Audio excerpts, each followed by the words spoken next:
Rachel lived in a two-bedroom house on the east side of Columbus, Ohio. Her husband traveled for work 2 or 3 weeks a month. She was used to being alone. She had 2 dogs, a deadbolt on every door, and a routine: dinner at 7, TV until 9, bed by 10. She said she never felt unsafe in that house, not once in 4 years. On a Tuesday in March, her dogs started behaving strangely. Both of them, usually calm in the evenings, were fixed on the back door, still, staring. She told herself it was a cat outside. It had happened before. She went to check anyway. The screen on the back door had been cut, a clean horizontal slice across the bottom panel. Not torn, not damaged by weather. Cut. She called 911 from the kitchen. The dispatcher told her to stay on the line. She moved toward the front door. That's when she heard the sound from the garage. Her car was in the garage. The garage shared a wall with the kitchen. Something shifted. Metal on concrete. According to the Columbus Division of Police incident report, officers located a 29-year-old man hiding behind Rachel's car. He had a duffel bag containing items from her bathroom, prescription medication, and 2 pieces of jewelry, along with a folding knife. He had entered through the cut screen, moved through the house, and was waiting. The investigating officer noted he had been well into the property before police arrived. He had targeted at least 2 other homes on that street the same night. The other homeowners hadn't discovered anything missing yet. Rachel said she keeps returning to one thing. The dogs had started acting strangely an hour before she checked the door. She had ignored them for an hour. Daniel rented a house in a quiet neighborhood in Phoenix.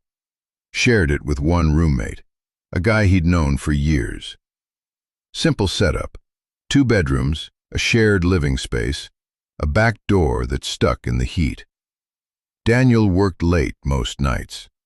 Got home around 2 in the morning. By that point, the neighborhood was always quiet. He'd let himself in, make something to eat, go to bed. No complications. He'd done it 100 times. On a Saturday in September, he put his key in the lock. The door swung open before he turned it. He always locked the door. Always. He stood there for a moment, key still in his hand, and told himself he'd just forgotten. He stepped inside. He checked the back of the house. The back door was standing open. He called his roommate. His roommate was out of town. He called 911. He stayed in the doorway. He didn't go further inside. The dispatcher told him not to. Officers discovered an 18-year-old man asleep on the living room couch. He was intoxicated. He had entered what he believed was a friend's house. 2 doors down on the same street, identical exterior paint, same layout. He'd been asleep on the couch for approximately 4 hours before Daniel came home. He woke up confused and cooperative when officers arrived. Daniel said the man meant no harm. He gets that. What stays with him is this: he walked in, went to the back of the house, called his roommate. He didn't look at the couch. He was about to go to bed. He would have slept 8 feet from a stranger and never known. Karen and her husband bought a house in a rural part of Williamson County, Tennessee. Estate sale, purchase. The previous owner had passed, and the property had sat empty for 6 weeks before closing. The house was dated but solid. 3 bedrooms, a finished main floor, an unfinished basement that came with the property as is. They moved in January.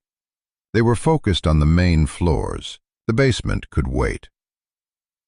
3 weeks in, Karen noticed food going missing. Small things. A sleeve of crackers, a can of soup. She mentioned it to her husband. He thought he'd eaten them. She let it go. Then she found a water bottle on the kitchen counter that she didn't recognize. Not hers, not her husband's. She said she held it for a long time before she put it down. They went to the basement together. Behind the water heater, in a corner they hadn't looked at, a sleeping bag, a small battery-powered lantern, a backpack with clothes. The lantern was still warm. According to Williamson County court records, a 52-year-old man had been living in the basement of the property since before the sale.